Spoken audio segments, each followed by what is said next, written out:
Johnny master ఉన్నాడు, ఆయన వెనకాల షేక్ జానీ బాషా ఉన్నాడు. ఏదున్నా రాజకీయంగా కొట్లాడండి, వ్యక్తిగతంగా కొట్లాడటం ఏంటండి మీరు? మాటలు మాకు రావా? మాటలు మేము మాట్లాడలేవా? కానీ మా కళ్యాణ్ గారు చెప్పింది ఏది? ఎవరిని తిట్టొద్దు, ఎవరిని విమర్శించొద్దు, నిజమే ఉందో అదే మాట్లాడన్నారు. అందుకే మేము కాముగున్నాం. ఈరోజు అదేంటది వైసీపీ భవనం కదండి, అది వైసీపీది కదండి. అది చూడండి ఎలా ఉందో, ఒక స్వర్గంలా కట్టుకుంటున్నారు.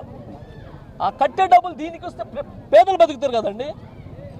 మీ భవనాల్లో మాత్రం అమ్మ కలకల కలకల ఆడాలి, పేదలు మాత్రం విలవిలలో ఆడాలి. ఖచ్చితంగా అండి, ఖచ్చితంగా బాధేస్తుందండి. ఎందుకంటే ఇచ్చిన ఇల్లులు ఇంట్లో ఉంటే